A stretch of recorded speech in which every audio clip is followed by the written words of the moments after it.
Good evening Visakha వాజీ news కి స్వాగతం. నా పేరు మీనా కుంతల. ముందుగా వాజీ హెడ్లైన్స్ చూద్దాం. ఘనంగా ప్రారంభమైన ద్వైపాక్షిక tri service India US exercise tiger trial కార్యకలాపాలను నిర్వహించడానికి పరస్పర సామర్థ్యాన్ని అభివృద్ధి చేయడమే లక్ష్యమన్న అధికారులు.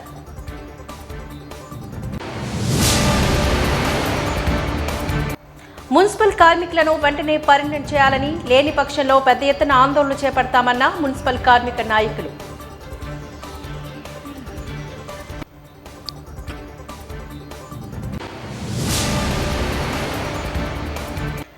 ఏప్రిల్ 3న విశాఖపట్నం ఆసియన్ చర్చిల అగ్రపీఠాధిపతిగా ఉడమల బాల ప్రతిష్టాపన, వైజాగ్కి రానున్న Vatican ambassador.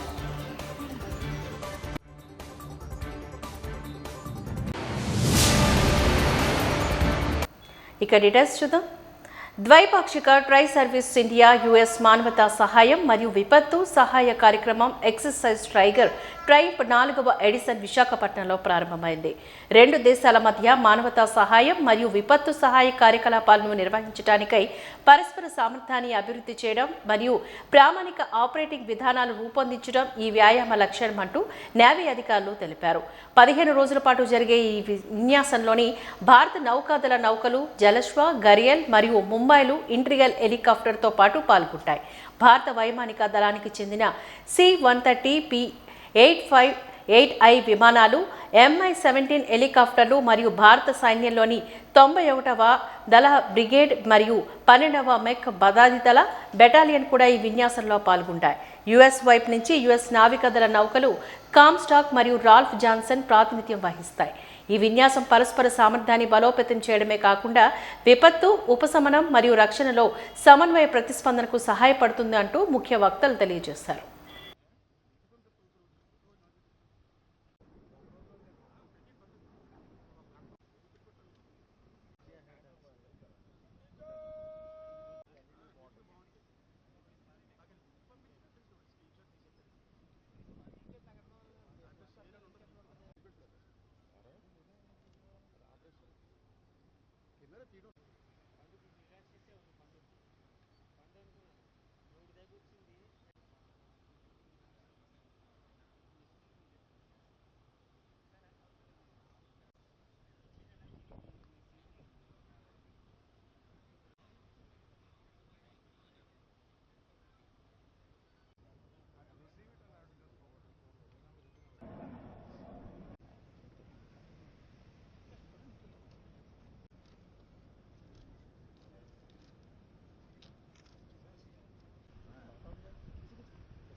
To exercise together, to prepare together, to pursue interoperability, and to establish deep and lasting connections.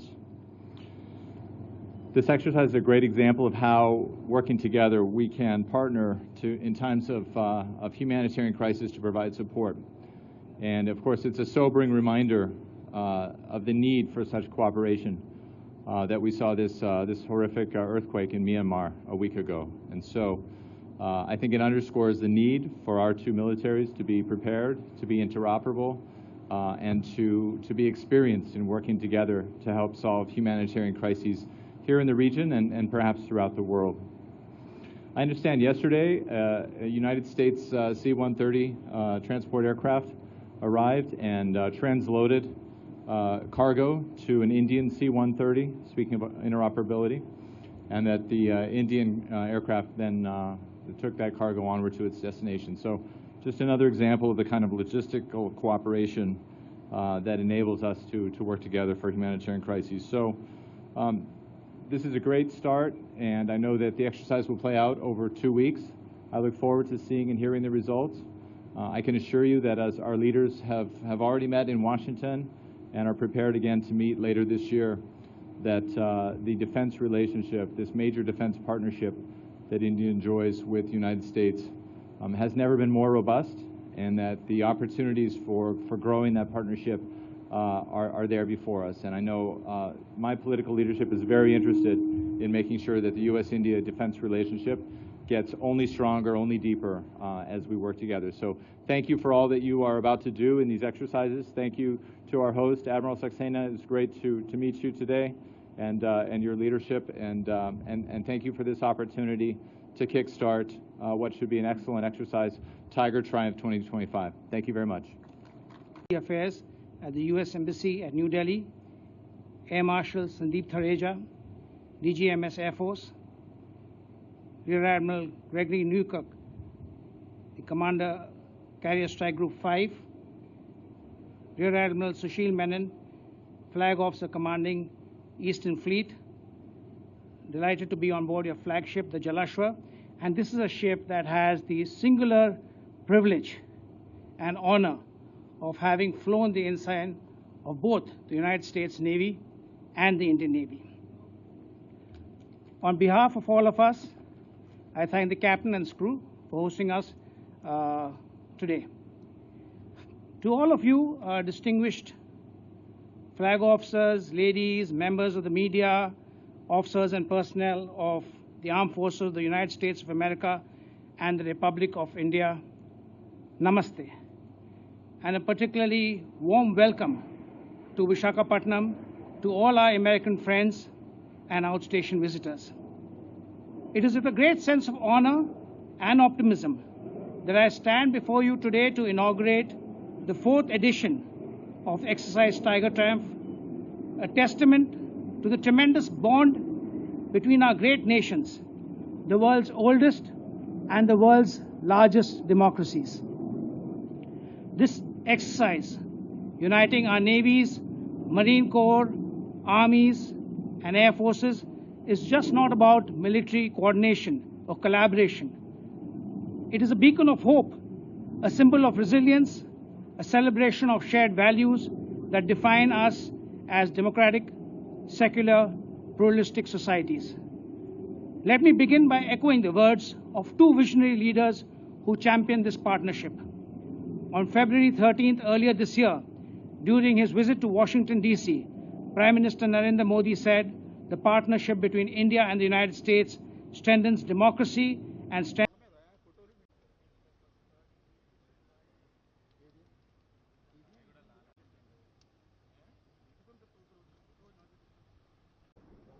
విద్యుత్ రంగాన్ని ప్రైవేటీకరించకూడదని డిమాండ్ చేస్తూ ఈ నెల 12న విశాఖలో ఏపీడీసీఎల్ పరిధిలోని 5 జిల్లాల కార్మికులతో కలిసి సదస్సును నిర్వహించినట్లుగా యునైటెడ్ ఎలక్ట్రిసిటీ ఎంప్లాయీస్ యూనియన్ గౌరవ అధ్యక్షులు ఆర్కేఎస్వి కుమార్ తెలియజేశారు. ఈ మేరకు జగదంబ సిఐటియు కార్యాలయంలో ఏర్పాటు చేసిన విలేకరుల సమావేశంలో ఆయా సంబంధిత పోస్టర్ను వారు ఆవిష్కరించారు. అనంతమైన మీడియాతోని ఈ సందర్భంగా మాట్లాడుతూ సదస్సు అల్లూరు విజ్ఞాన కేంద్రం వేదికగా నిర్వహిస్తూ తమ డిమాండ్లను ప్రభుత్వానికి వినిపిస్తామని చెప్పారు. విద్యుత్ రంగంలో ప్రైవేటు కాంట్రాక్టు పీసీ రేట్ కార్మికులకు ఇచ్చిన హామీలను ప్రభుత్వం వెంటనే నెరవేర్చాలని కోరారు. పీఆర్సీలో జరిగిన అన్యాయాన్ని ప్రస్తావించడంతో పాటు ఉద్యోగ భద్రత కూడా కల్పించాలని డిమాండ్ చేశారు. విద్యుత్ కార్మికుల సమస్యల పరిష్కారానికి జరుగుతున్న సదస్సును జయప్రదం చేయండి. విద్యుత్ కార్మికుల సమస్యలు వెంటనే పరిష్కారం చేయాలి.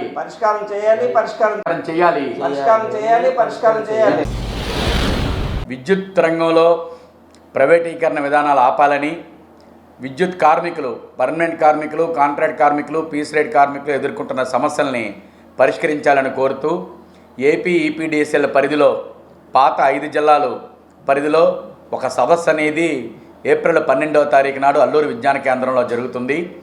ఈ సదస్సుకి యునైటెడ్ ఎలక్ట్రిసిటీ ఎంప్లాయీస్ యూనియన్ రాష్ట్ర అధ్యక్ష కార్యదర్శులు సూరిబాబు గారు, సుదర్శన్ రెడ్డి గారు, అలాగే సిఐటియు రాష్ట్ర ప్రధాన కార్యదర్శి నరసింహరావు గారు, United electricity employees union contract workers union రాష్ట్ర అధ్యక్ష కార్యదర్శులు రాజశేఖర్ గారు, మన ముజఫర్ అహ్మద్ గారు వీళ్ళు హాజరవుతున్నారు. విద్యుత్ రంగంలో ఈ రోజున కార్మికులు తీవ్రమైన సమస్యలు ఎదుర్కొంటూ ఉన్నారు. ఉద్యోగ భద్రత లేదు. పర్మనెంట్ కార్మికులకి వర్క్లోడ్ రోజు రోజుకి పెరిగిపోతూ ఉంది. వాళ్ళకి పీఆర్సీలో దారుణమైన మోసం జరిగింది. ఆ మోసాన్ని ఎండగట్టడం కోసం ఎన్ని ప్రయత్నాలు చేస్తున్నా సరే యూనియన్స్ ఏమీ పట్టించుకోకపోవడం వల్ల ఆర్థికంగా చాలా తీవ్రంగా నష్టపోవడం అనేది జరిగింది. కాబట్టి పీఆర్సీలో జరిగినటువంటి మోసాన్ని వెలికితీసి పీఆర్సీ సక్రమంగా అమలు చేయాలి వాళ్ళకని చెప్పి ఆ ఎరియర్స్ అన్నీ కూడా చెల్లించాలని చెప్పి ఈ ప్రధాన డిమాండ్గా ఉంది.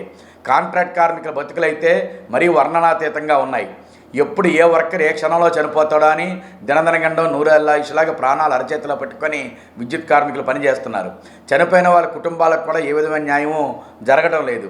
ఉద్యోగ భద్రత అనేది ఉండటం లేదు.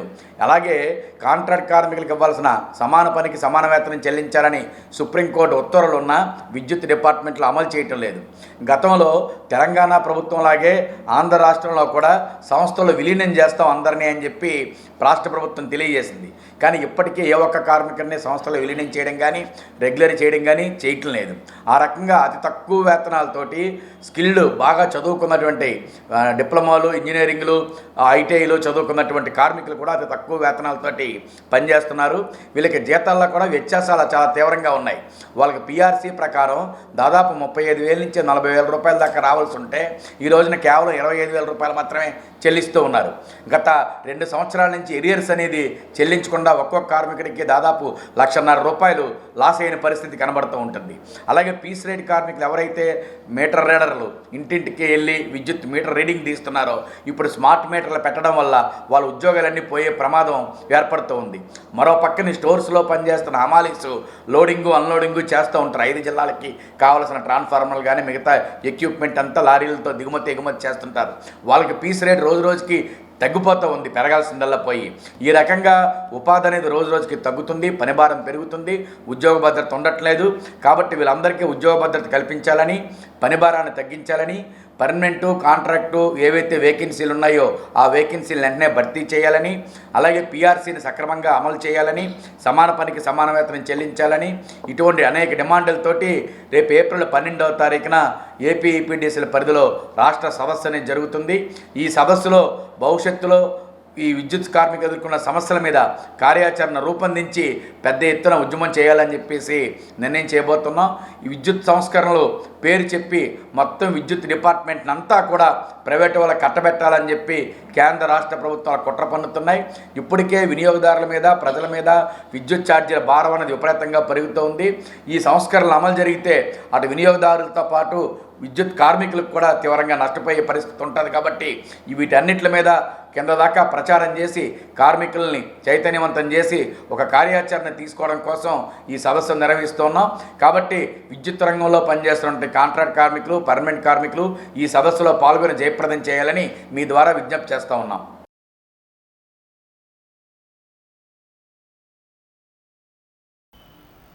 అల్లూరు విజ్ఞాన కేంద్రంలోని మినీ బాలోత్సవ పోస్టర్ను ఆవిష్కరించారు. ఈ సందర్భంగా ఆస్ట్రా ప్రెసిడెంట్ సునీత మీడియాతో మాట్లాడుతూ ఏప్రిల్ 24న అల్లూరు సీతారామరాజు విజ్ఞాన కేంద్రంలో మినీ బాలోత్సవం నిర్వహిస్తున్నట్లుగా తెలిపారు. ఆస్ట్రా ఆధ్వర్యంలో గడిచిన 3 సంవత్సరాలుగా బీసీసీ ద్వారా నిర్వహిస్తున్న ట్యూషన్స్ సెంటర్ క్లబ్ విద్యార్థులకు అకాడమిక్ కల్చరల్ కార్యక్రమాలు నిర్వహిస్తూ వస్తుందంటూ తెలియజేశారు. ఈ సెంటర్ల ద్వారా వీరికి రెగ్యులర్ చదువుతో పాటు సంవత్సరం పొడుగునా వివిధ రకాల ఎక్స్ట్రా కరిక్యులర్ యాక్టివిటీస్ నిర్వహిస్తున్నామని చెప్పారు. పిల్లలకు వివిధ రంగాల్లో ఉన్న ఆసక్తిని గుర్తించి ప్రోత్సహించి శిక్షణ ఇచ్చి వారిని పాల్గొనేలా చేయడం ద్వారా వాటిని ఆత్మవిశ్వాసాన్ని పెంపొందిస్తామని అన్నారు. చిత్రలేఖనం, కథలు చెప్పడం, మెమొరీ టైప్, బృందగానం, జానపద బృంద నృత్యం, లఘు నాటికలు, ఏకపాత్రాభినయం, బెస్ట్ అవుట్ ఆఫ్ వెస్ట్ వ్యాసరచన, క్విజ్ వివిధ కేటగిరీలో జరుగుతాయి అంటూ వెల్లడించారు.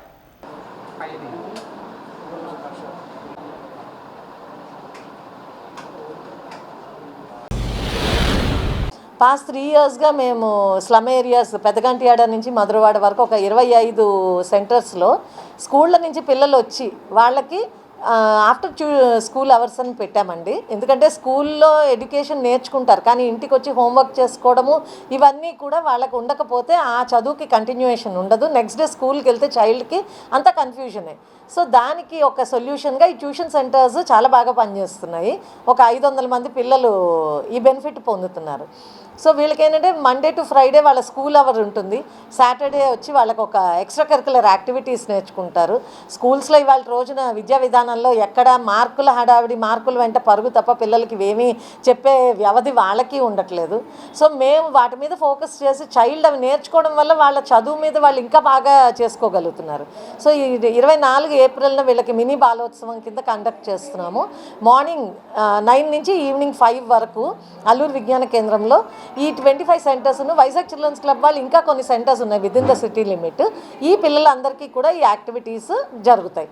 కాకపోతే ఏంటంటే ఇప్పుడు 25 ఉన్న ఈ సెంటర్స్ని మేము పెంచాలి అంటే మాకు ఎవరైనా దాతలు ముందరకు వచ్చి కొంచెం ఫైనాన్షియల్గా సపోర్ట్ ఇస్తే మిగిలిన సెంటర్స్లో కూడా మేము వీటిని ఎక్స్టెండ్ చేయడానికి అవుతుంది. సో ఎక్కువ మంది పిల్లలకి బెనిఫిట్, ఎందుకంటే రేపు ఫ్యూచర్ జనరేషన్ హెల్తీగా ఉండాలి, మంచి హ్యాపీగా ఉండి మంచి కన్స్ట్రక్టివ్ సిటిజన్ని చూడాలి అంటే ఇలాంటి ఒక అవకాశాన్ని పిల్లలకి అందిస్తే డెఫినెట్గా బాగుంటుందని మేము స్ట్రాంగ్గా బిలీవ్ చేశాము. ఈ 24ని ఈ పిల్లలందరూ కూడా ఈ కాంపిటీషన్స్లో పార్టిసిపేట్ చేస్తారు. అదే మా ముఖ్య ఉద్దేశం. సింగింగ్, తర్వాత డాన్స్, చిత్రలేఖనం, తర్వాత వచ్చి ఫ్యాన్సీ డ్రెస్ కాంపిటీషను, ఎక్స్టెంపోర్ వాళ్ళు ఇండివిజువల్గా వాళ్ళు స్పీచ్ ఇచ్చేవి అన్నీ కూడా ఒక చైల్డ్ క్రియేటివ్గా ఆలోచించడానికి ఏవేవైతే ఉండాలో అవన్నిటినీ కూడా మేము డిజైన్ చేసి ఉంచడం జరిగింది.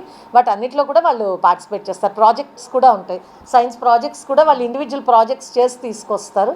సో ఇవన్నీ ఒక 13 జోనర్స్లో ఉంటాయండి. ఇవి మొత్తం 3 ఏజ్ గ్రూప్స్ అండి, sub juniors, juniors, seniors, KG to 2nd, sub juniors 3rd to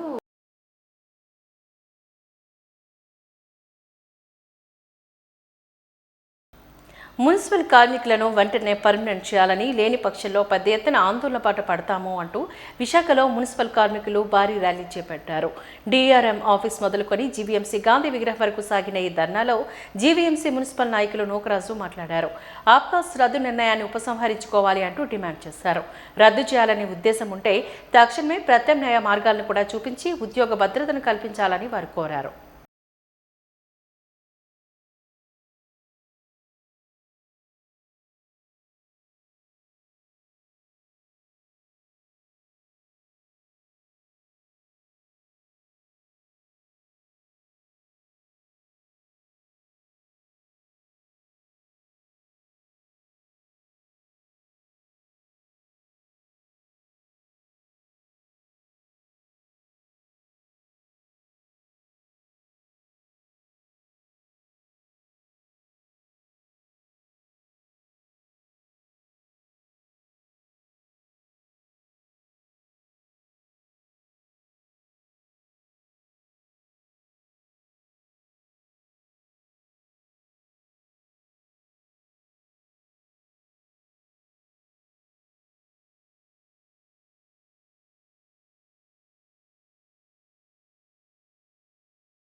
రాష్ట్ర ప్రభుత్వం యాప్కాస్ను రద్దు చేస్తామని చెప్పేసి మార్చి 6వ తేదీన ప్రకటన చేయడం జరిగింది. మేము ఒకటే అడుగుతున్నాం, ఏదైతే యాప్కాస్ రద్దు చేస్తారో దానికన్నా మెరుగైన వ్యవస్థ తీసుకురావాలి తప్ప రాష్ట్ర ప్రభుత్వం మేము ప్రైవేట్ ఏజెన్సీలకు ఇస్తాం, కాంట్రాక్టర్లకు ఇస్తామని చెప్పేసి ప్రకటన చేయడం చాలా కార్మికులు ఆందోళనలో గురవుతున్నారు. ఎప్పటికైనా మీరు యాప్కాస్ రద్దు చేస్తే మున్సిపల్ కార్మికులందరూ కూడా బేషరతుగా పర్మనెంట్ చేయాలని చెప్పేసి మేము మున్సిపల్ యూనియన్గా డిమాండ్ చేస్తున్నాం. లేని ఏళ్ళ అలాగే ఏదైతే డెత్ పోస్టులు ఉన్నాయో 60 సంవత్సరాల దాటితో ఆపిన కార్మికులు ఉన్నారో 60తో ఆపిన కార్మికులు ఉన్నారు, వీళ్ళందరూ కూడా ఉద్యోగాలు ఇవ్వకపోవడం వల్ల కార్మికులపై పనిభారం పెరిగింది. తక్షణమే ఈ 3 పోస్టులు కూడా ఫిలప్ చేయాలి. డెత్ పోస్టులు కానీ 60తో ఆపిన కార్మికుల స్థానంలో వాళ్ళ కుటుంబ సభ్యులకు ఉపాధి ఇవ్వాలని చెప్పేసి మేము డిమాండ్ చేస్తున్నాం. ఇక రెండో విషయం, పనిముట్లు ముఖ్యంగా జీవీఎంసీలో ఎంత సిగ్గుచేట అంటే పనిముట్లు లేకుండా కార్మికుల చేత పనిచేయమంటున్నారు. ఇప్పటికైనా జీవీఎంసీ అధికారులు స్పందించి 2 రోజుల్లో పనిముట్లు కానీ మాస్కులు కానీ గ్లౌజులు కానీ ఇవ్వకపోతే మున్సిపల్ కార్మికులు మరో సమ్మెకి సిద్ధపడుతున్నారని చెప్పేసి ఇటు జీవీఎంసీ అధికారులని అటు రాష్ట్ర ప్రభుత్వాన్ని మేము హెచ్చరిస్తా ఉన్నాం. రాష్ట్రంలో తెలుగుదేశం కూటమి ప్రభుత్వం ఆప్కాస్లో ఉండే 1,00,000 మంది ఉద్యోగులు జీవితాల్ని ఈరోజు నడిబజారు పాలు చేస్తూ ఉంది. ఇటువంటి చర్యల్ని వెంటనే విడనాడాలని రాష్ట్ర ప్రభుత్వాన్ని డిమాండ్ చేస్తూ ఉన్నాం. ఆప్కాస్ రద్దు చేసి ప్రైవేట్ ఏజెన్సీలు దళారీలకి కాంట్రాక్టర్లకి కార్మికుల జీవితాలను అప్పగించాలని రాష్ట్ర ప్రభుత్వం ప్రయత్నం చేస్తూ ఉంది. ఈ ప్రయత్నాలు మానుకోకపోతే రాబోయే రోజుల్లో పెద్ద ఎత్తున ఆందోళన పోరాటాలు ఉధృతం చేస్తాం. కలిసి వచ్చే సంఘాలను కలుపుకొని అవసరమైతే నిరవధిక సమ్మెకి వెళ్ళడానికి కూడా మేము సిద్ధమవుతామని చెప్పి ఈ రాష్ట్ర ప్రభుత్వాన్ని హెచ్చరిస్తూ ఉన్నాం. చంద్రబాబు గారికి తెలుసు 279 జీవో ద్వారా ఏం జరిగిందో. అంతకుముందు ఉన్నటువంటి ప్రైవేట్ కాంట్రాక్టర్లు కార్మికులు ఏ రకంగా దోసు తిన్నారో, వాళ్ళ శ్రమశక్తిని దోసు తింటవే కాదు అడ్డగోలుగా తొలగింపులు చేసేవాళ్ళు, అన్యాయంగా జీతాల్లో పిఎఫ్ డబ్బులు ఈఎస్ఐ డబ్బులు కాజేసేవాళ్ళు. ఈ రకంగా కార్మికుల్ని బానిసలుగా మార్చినటువంటి వ్యవస్థను తెస్తే ఎట్టి పరిస్థితుల్లో సహించేది లేదని కూడా ఈ రాష్ట్ర ప్రభుత్వాన్ని హెచ్చరిస్తా ఉన్నాం. అట్లాగే గత 17 రోజుల సమ్మె సందర్భంగా ఇంజనీరింగ్ కార్మికుల జీతాలు పెంచుతామని ఆ రోజు ప్రభుత్వం ఒప్పుకుంది. 36వ నంబర్ జీవో ప్రకారం జీతాలు పెంచమని ఈ ప్రభుత్వానికి గత 10 నెలలుగా అడుగుతా ఉన్నాం. కానీ పెడచెవిని పెడతా ఉంది. అట్లాగే రిటైర్మెంట్ బెనిఫిట్ 75,000 ఇవ్వాలి, దాన సంస్కారాలు 15,000 నుంచి 20,000 ఇవ్వాలి, ఎక్స్ రేషియో 5 లక్షల నుంచి 7 లక్షలు పెంచాలి, సంక్షేమ పథకాలు అమలు చేయాలి. వీటికి ఏ ఒక్కటి కూడా జీవోలు జారీ చేయాల. ఈరోజు 62 ఏళ్ళు వీళ్ళకి వర్తించు, గ్రాట్యుటీ వర్తించదని చెప్పి రాష్ట్ర ప్రభుత్వం ఈరోజు దుర్మార్గంగా మాట్లాడుతూ ఉంది. మేము చాకరీ చేస్తూ ఉన్నాం. కరోనాలో కానీ విశాఖ ఉదు తుఫాను కానీ విజయవాడలో వచ్చినటువంటి వరదల్లో మేము ఏ రకంగా చాకరీ చేసామో మా మున్సిపల్ కార్మికులు ఈ ప్రభుత్వానికి తెలుసు. అటువంటి మాకు 62 ఏళ్ళకి రిటైర్మెంట్ వయసు లేదని, గ్రాట్యుటీ వర్తించదని చెప్పడం అంటే దుర్మార్గం కాదా అని చెప్పేసి మేము అడుగుతా ఉన్నాం. ఈరోజు 60 ఏళ్ళకే రిటైర్మెంట్ చేస్తున్నారు. ఒక్క నయా పైసా పట్ల అనారోగ్యం పాలైన వాళ్ళు కానీ చనిపోయినటువంటి వాళ్ళ స్థానంలో కానీ ఇటువంటి వాళ్ళ బిడ్డలకి ఉద్యోగాలు ఇవ్వకుండా ఈ ప్రభుత్వాలు ద్రోహం చేస్తున్నాయి. ఇటువంటి విధానాలకు వ్యతిరేకంగా కలిసి వచ్చే సంఘాలు కలుపుకొని రాబోయే రోజుల్లో పోరాటాలను ఉధృతం చేస్తాం. అవసరమైతే సమ్మెకి వెళ్తామని ఈ రాష్ట్ర ప్రభుత్వాన్ని. విశాఖపట్నం ఆర్చ్ బిషప్గా డాక్టర్ ఉడుమల బాల ఏప్రిల్ 3న బాధ్యతలు చేపట్టనున్నారు. ఈ పవిత్ర ప్రతిష్టాపన కార్యక్రమం అంగరంగ వైభవంగా జరగనుంది. ఈ చారిత్రక కార్యక్రమానికి కొన్ని వేల మంది క్రైస్తవులు హాజరు కానున్నారు. విశాఖపట్నంలోని జ్ఞానాపురంలో సెయింట్ పీటర్స్ కేథడ్రల్ గ్రౌండ్స్లోని ఈ కార్యక్రమాన్ని నిర్వహించనున్నారు. విశాఖపట్నం రోమన్ క్యాథలిక్ అగ్రపీఠానికి ఉడుమల బాలను అగ్రపీఠాధిపతిగా ప్రతిష్టాపన చేయనున్నారు. ఈ మేరకు నిర్వహించిన విలేకరుల సమావేశంలోని Polimera Eluru bishop, vicar general father Balasouri Duggimpudi, chancellor John Prakash Jonnada, procurator father కొనైజరాదు, ఎంఎస్ఎఫ్ఎస్ ప్రాంతీయ ఫాదర్ బి సురేష్ బాబు తదితరులు పాల్గొన్నారు. ఈ సందర్భంగా వారు మాట్లాడుతూ ఈ క్రైస్తవ దివ్య పూజ వేడుకకు పోప్ ఫ్రాన్సిస్ ప్రతినిధి, భారత్ నేపాల్ అపోస్టోలిక్ అంబాసిడర్ ప్రాతినిధ్యం వహిస్తున్న మోస్ట్ రెవరెండ్ డాక్టర్ లియోపోల్డో గిరెల్లి ఆధ్వర్యంలో జరగనుంది.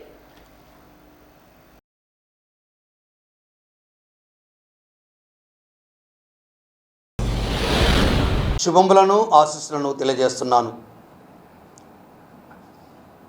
ఈ నెల 3వ తారీఖు అనగా రేపు ఉదయం Vatican ambassador his grace Leopoldo Girelli గారు రానున్నారు. పరిశుద్ధ ఫ్రాన్సిస్ పాప గారి ప్రతినిధిగా ఆయన మన భారతదేశంలో మరియు నేపాల్ దేశంలో సేవలు అందిస్తూ వారు కూడా రేపు జరగబోయే ఇన్స్టాలేషన్ సెరమనీలో పాల్గొనబోతున్నారు. రేపు సాయంకాలం 4:30కి మన జ్ఞానపురంలో క్రొత్తగా నియమించినటువంటి అగ్ర పీఠాధిపతులుగా బిషప్ ఉడుమల బాల గారు వరంగల్ పీఠాధిపతులు ప్రతిష్ఠింపబోతున్నారు. రేపు సాయంకాలం నుండి వారు మన విశాఖపట్నానికి రోమన్ కథోలిక చర్చికి అగ్రపీఠాధిపతిగా తమ బాధ్యతలను స్వీకరించబోతున్నారు. ఈ సందర్భంలో ప్రింట్ అండ్ ఎలక్ట్రానిక్ మీడియా ద్వారా ప్రతి ఒక్కరిని నేను ఆహ్వానిస్తున్నాను మరియు ప్రార్థించమని కూడా ఆశిస్తున్నాను. హైదరాబాద్ అగ్రపీఠాధిపతులు హిస్ ఎమినెన్స్ కార్డినల్ పూల యాంథోనీ గారు కూడా రానున్నారు. వారి హస్తాల మీదుగా ఈ ప్రతిష్టాపన కార్యక్రమం జరగబోతుంది. ఈ కార్యక్రమానికి తెలుగు రాష్ట్రాల కథోలిక పీఠాధిపతులు 14 మంది రానున్నారు. మరియు మన దేశంలో ఉన్నటువంటి అన్ని ప్రాంతాల నుండి కూడా మిగతా పీఠాధిపతులు రాబోతున్నారు. మొదటగా 28 నుండి 30 మంది పీఠాధిపతులు మనలో ఈ కార్యక్రమంలో పాల్గొనబోతున్నారు. మరియు 700 మంది గురువులు, కన్యాస్త్రీలు, గృహస్థ క్రైస్తవులు, ప్రజాప్రతినిధులు కూడా పాల్గొన్నారు. కనుక మీ ద్వారా వారందరినీ ఆహ్వానిస్తూ మీరు కూడా భాగస్వాములు కావాలని కూడా హృదయపూర్వకంగా ఆహ్వానిస్తున్నాను. Thank you very much and God bless you all.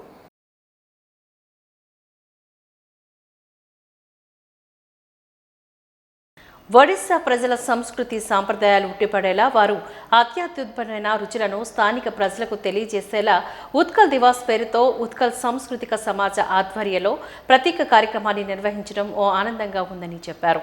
1936లో April 1వ తేదీన ఒరిస్సా భాష ప్రాతిపదికన ఓ ప్రత్యేక రాష్ట్రంగా ఏర్పడిన పథ్యంలో ఈ కార్యక్రమాన్ని నిర్వహించడం జరుగుతుందని అధ్యక్షులు జితేంద్ర కుమార్ నాయక్ తెలియజేశారు.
This is the best from Orissa. Original sweets from Orissa. देखिए यहाँ पे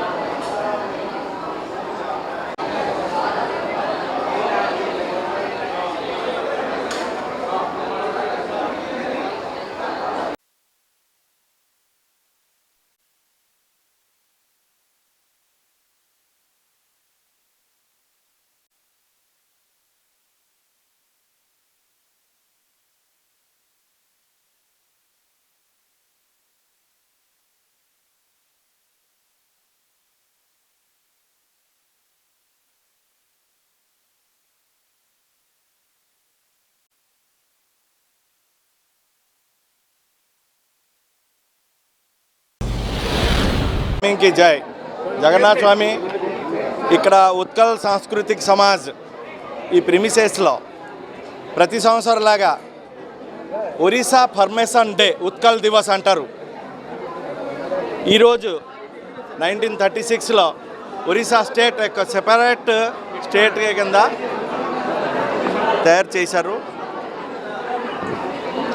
జస్ట్ టు సెలబ్రేట్ మనం కూడా మన ఉత్కల్ సమాజ్ ప్రాంగణంలో ఉత్కల్ దివస్ కొద్దిగా గ్రాండ్గా సెలబ్రేట్ చేయడానికి ప్రయత్నం చేశాము.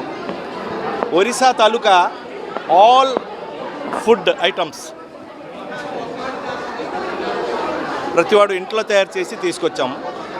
Typical foods, traditional Oriya foods ముందు ప్రతి సంవత్సరం చేస్తున్నాము. ఏప్రిల్ 1 ఒరిస్సా పర్మిషన్ డేలో. నెక్స్ట్ ప్రతి 6 మంత్లో ఒకసారి చేస్తాం, ఎందుకంటే పబ్లిక్ డిమాండ్ ఎక్కువ అందరూ అంటున్నారు.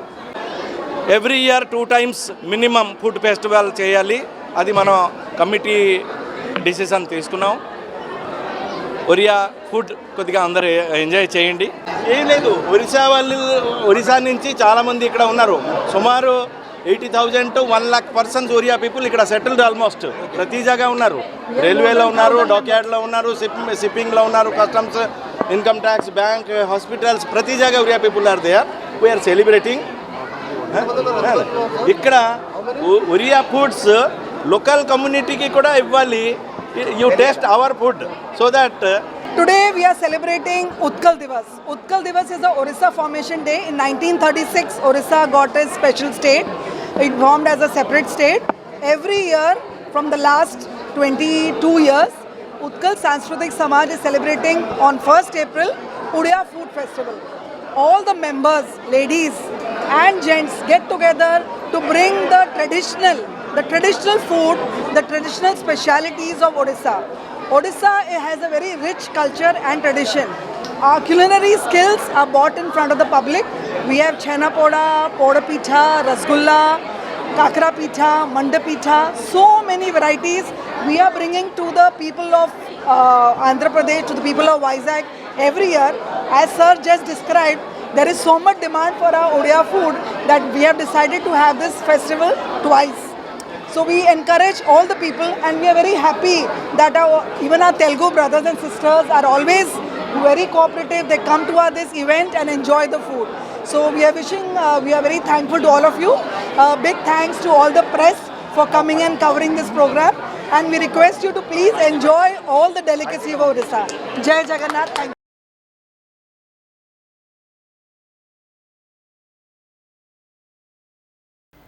విపత్తులు, అనుకోని ప్రమాద ఘటనలు ఎలా ఎదుర్కోవాలి అనే అంశంపైన అవగాహన కల్పిస్తూ అప్రమత్తం చేస్తూ జిల్లా ప్రకృతి విపత్తుల నిర్వహణ శాఖ ఆధ్వర్యంలో బుధవారం ఉదయం మహారాణిపేట పరిధిలోని స్థానిక జబర్దోట్ వద్ద మాక్ డ్రిల్లు నిర్వహించారు. సునామీ, తుఫాన్లు, భూకంపాలు, అగ్ని ప్రమాదాలు వంటి ప్రకృతి విపత్తుల సమయంలో ఎలా వ్యవహరించాలో, ఎలా జాగ్రత్త పడాలో డిపిఎం కళావతి సమక్షంలో ఎన్డీఆర్ఎఫ్, ఎస్డీఆర్ఎఫ్ సిబ్బంది అవగాహన ప్రజలకు కల్పించారు. ఎన్డీఆర్ఎఫ్, ఎస్డీఆర్ఎఫ్, అగ్నిమాపక, పోలీస్, జీవీఎంసీ, రెవెన్యూ, వైద్యారోగ్య, ఆర్ఎండ్బి, పరిశ్రమలు, సివిల్ సప్లైస్, పశుసంవర్ధక, ఈపీడీసీఎల్, గ్రామీణ నీటి సరఫరా, pollution control board, public health తదితర శాఖల అధికారులు, సిబ్బంది ఈ కార్యక్రమంలో భాగస్వాములయ్యారు.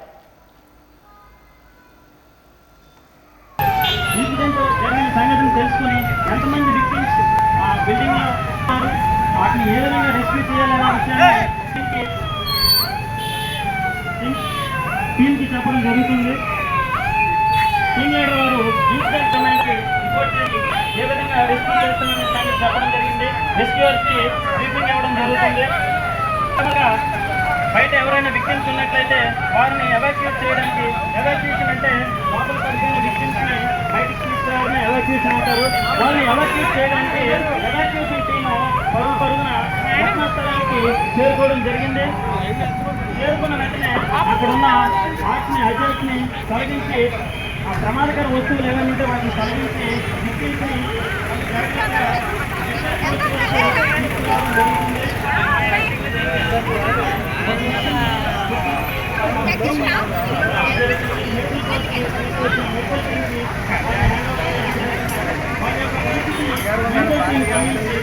ఘటనా స్థలాన్ని సెక్యూర్ చేసి అనుకూలంగా టీంని సెక్యూర్ చేయడం జరుగుతుంది. ఇందులోని 6 రకాల టీంలు ఉంటారు. ఈ టీంలో మొదటగా scene secure party, scene secure చేసిన తర్వాత యుటిలిటీ పార్టీ ఉంటుంది. సెర్చింగ్ టీము ఈ ఘటనా స్థలానికి చేరుకొని లోపల ఇంకెవరైనా, బిల్డింగ్ లోపల ఇంకెవరైనా విక్టిమ్స్ ఉన్నారా లేదా అని వాళ్ళ యొక్క అలైన్ సెర్చ్ ద్వారా అరిచి వాళ్ళకి వినిపిస్తారు. వినిపించిన తర్వాత దాన్ని గ్రాఫ్ లో తీసుకొని ఆ గ్రాఫ్ సహాయంతో ఏ ఏరియాలో విక్టిమ్ ఉన్నారనేది గమనించి ఆ ఏరియా నుండి రెస్క్యూ చేసి లోపల విక్టిమ్ ని బయటికి తీసుకురావడం జరుగుతుంది. వాజింగ్ న్యూస్ ముగించే ముందు ముఖ్య అంశాలు మరొక్కసారి చూద్దాం. ఘనంగా ప్రారంభమైన ద్వైపాక్షిక tri service India US exercise tiger trial కార్యకలాపాలను నిర్వహించడానికి పరస్పర సామర్థ్యాన్ని అభివృద్ధి చేయడమే లక్ష్యమన్న అధికారులు.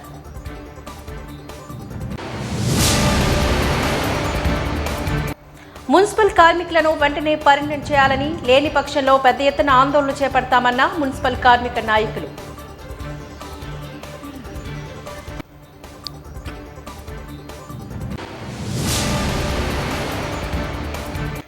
ఏప్రిల్ 3న విశాఖపట్నం ఆసియన్ చర్చిల అగ్రపీఠాధిపతిగా ఉడమల బాల ప్రతిష్టాపన, వైజాగ్కి రానున్న వాటికన్ అంబాసిడర్.